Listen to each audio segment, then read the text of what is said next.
안녕하십니까. 세무부인 에스크로 대표 정혜태입니다. 미국이 경제 사정에 대해서 쭉 이야기를 하고 있는데요. 과연 우리는 어떤 식으로 이 상황을 극복하고 돈을 벌 수 있을까요? 기회를 잡을 수가 있을까요? 흔히들 우리가 그런 이야기를 합니다. IMF 때 자기 이제 돈 있는 사람들 중에 지가 가진 재산이 뭐 있었던 사람들이겠죠. 부채만 있었던 사람들 빼고요. 부채 있었던 사람들, 조금이라도 있었던 사람들 폭망한 경우 많습니다. 그래서 IMF 실업자도 많았고요. IMF 폐업자도, 자영업자들 엄청 많았죠. 그때 뭐 안 망한 사람들이 이상할 정도였으니까요. 그걸 딛고서 우리는 극복을 했는데, 만약에 그와 유사한 상황 내지는 그거보다 더 심화된 상황이 온다라고 하면 나는 뭘 준비하고 뭘 대비해야 될까, 미리 얘기를 하는 거죠. 지금 우리 폭망하지도 않았고 아직은 뭐 그래도 경기가 호경기라고 얘기를 합니다. 미국 같은 경우에. 그리고 우리나라도 호경기라고까지, 불경기라고 이야기하지만 폭망한 정도는 아니거든요. 저는 아주 더 망할 거라고 보거든요. 그래서 그럼 우리는 뭘 어떻게 대비해야 되냐라는 겁니다. 미국 국채 금리가 저렇게 비약적으로 올라가는 데는 이유가 또 있어요. 무슨 얘기냐면 신흥국들이 달러가 빠지니까, 그죠?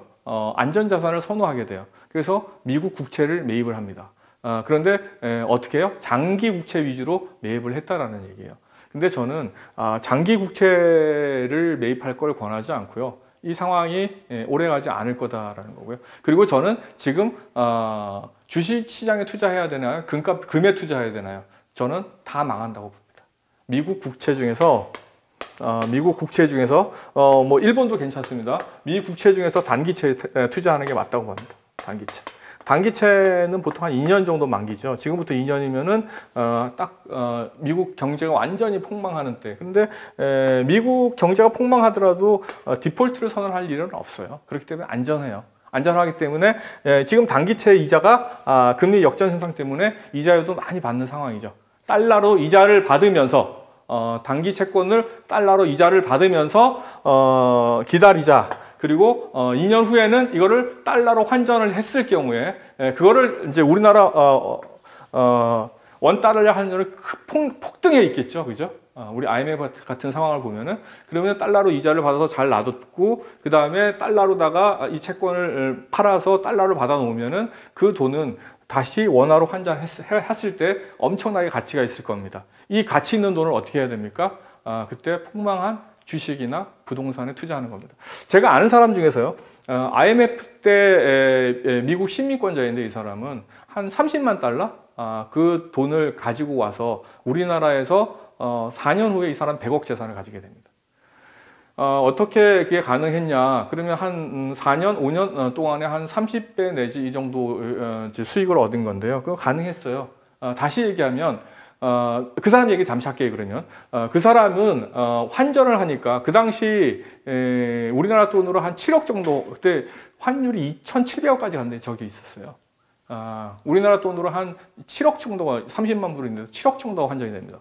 그 돈을 가지고 경매 시장에 들어가서 그 당시 그 인천 하객동, 지금 이제 송도 신도시 도는데 거기 땅을 삽니다. 거기에 이제 재미있었던 거는 그 땅을, 그 당시에 돈 있는 사람이 아무도 없었기 때문에 경매로다가 20몇 억인데 거기에서 이제 임차를 주고 이자를 커버할 수 있을 정도, 똔똔을 칠 정도가 되는데, 그 4년 후에 그 땅값이 정확하게 그게 이제 20억이 받은 건데 5배가 오릅니다.